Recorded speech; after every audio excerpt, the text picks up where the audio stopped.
ঘৰত ৰন্ধন গেছ আছে নেকি আপোনাৰ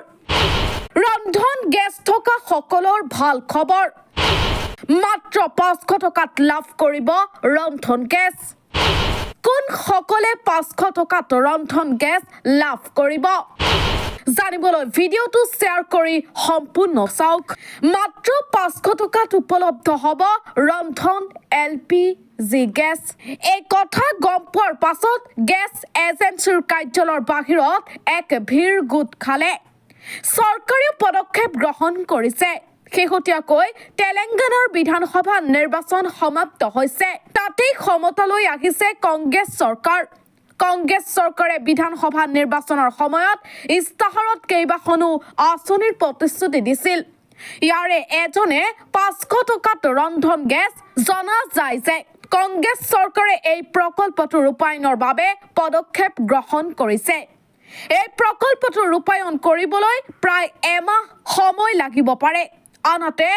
ৰাজ সাহায্যযুক্ত LPG চিলিণ্ডাৰ পোৱা সকলে গ্ৰাহকক KYC সম্পন্ন কৰিবলৈ কোৱা হৈছে বুলি কোৱা হৈছে এই সন্দৰ্ভত তেল কোম্পানীসমূহক নিৰ্দেশনা দিয়া হৈছে এই কাম 31 ডিসেম্বৰৰ ভিতৰত সম্পূৰ্ণ হ'ব লাগে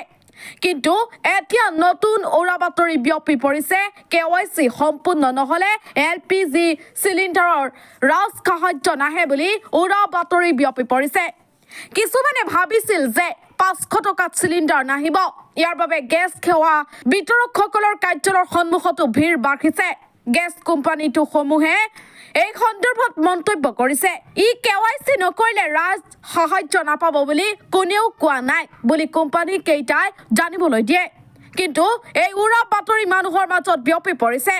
বৰ্তমান গেছ চিলিণ্ডাৰৰ মূল্য 960 টকা উজ্জ্বলা যোজনাৰ অধীনত কেন্দ্ৰটোৱে ইয়াৰ ওপৰত 200 টকা ৰেহাই দিছে অৱশ্যে এলেকাৰ ওপৰত নিৰ্ভৰ কৰি চিলিণ্ডাৰৰ দামৰ পাৰ্থক্য দেখা যায় নিউজ টেক্সৰ ৰিপৰ্ট